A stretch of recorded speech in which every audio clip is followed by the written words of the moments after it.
a thrilling adventure into the جنگل میں ایک wild. سنسنی خیز مہم، دل کو چھو لینے والے اونچے پہاڑی مناظر اور سمندر کی سطح سے 3000 میٹر سے زائد بلندی پر سانس لینے میں تھوڑی سی مشکل، یہ چیلین پہاڑوں سے میرا پہلی بار سامنا ہے۔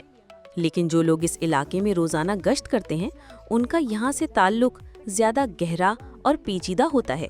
Here in the Qinghai section of Chilean پہاڑوں کے قومی پارک امیدوار علاقہ کے چانگہائی حصے میں 40 رینجر اسٹیشنز ہیں۔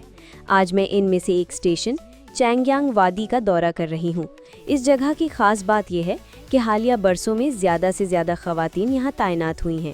اب یہاں خواتین رینجرز کی 62 رکنی ٹیم بن گئی ہے۔ Naturally, I have questions. ظاہر ہے میرے بہت سے سوالات ہیں، واقعی کئی سوالات، تو چلے ہم ان سے بات کرتے ہیں۔ انہوں نے مشورہ دیا کہ بہتر ہے میں خود وہاں جا کر تجربہ کروں۔ دیکھو، کیا وہ چھچھوندر ہے؟ یہ ایک زمینی چوہا ہے۔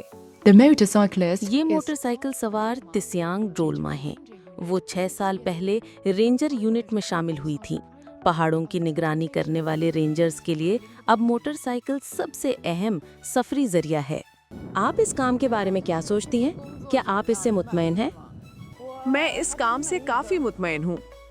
Droma took me deep into the ڈرولما مجھے چلیان پہاڑوں کے بہت اندرونی علاقے تک لے گئیں۔ وہاں انہوں نے مجھے تجربہ کار رینجر اہلکار رانگ لی پنگ سے ملوایا۔ جنگل سے گزرتے ہوئے رانگ نے تفصیل سے بتایا کہ یہ علاقہ چین کے مغربی حصے کے لیے ایک اہم ماحولیاتی حفاظتی ڈھال ہے اور بطور رینجرز اہلکار ان کی ذمہ داری ہے کہ اس کی حفاظت کریں۔ رینجر کے اہلکار کے طور پر ہمارا بنیادی کام ماحولیاتی نظام کا تحفظ، پودوں، جانوروں اور جنگلی حیات کی حفاظت کرنا ہے۔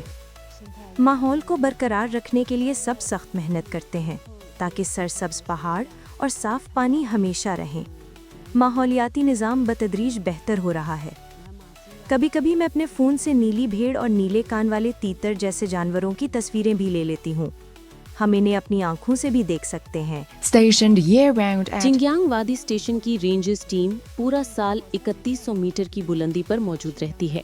یہ ٹیم روزانہ 8 گھنٹے کام کرتے ہوئے 15,800 ہیکٹر کے وسیع علاقے کی نگرانی کرتی ہے۔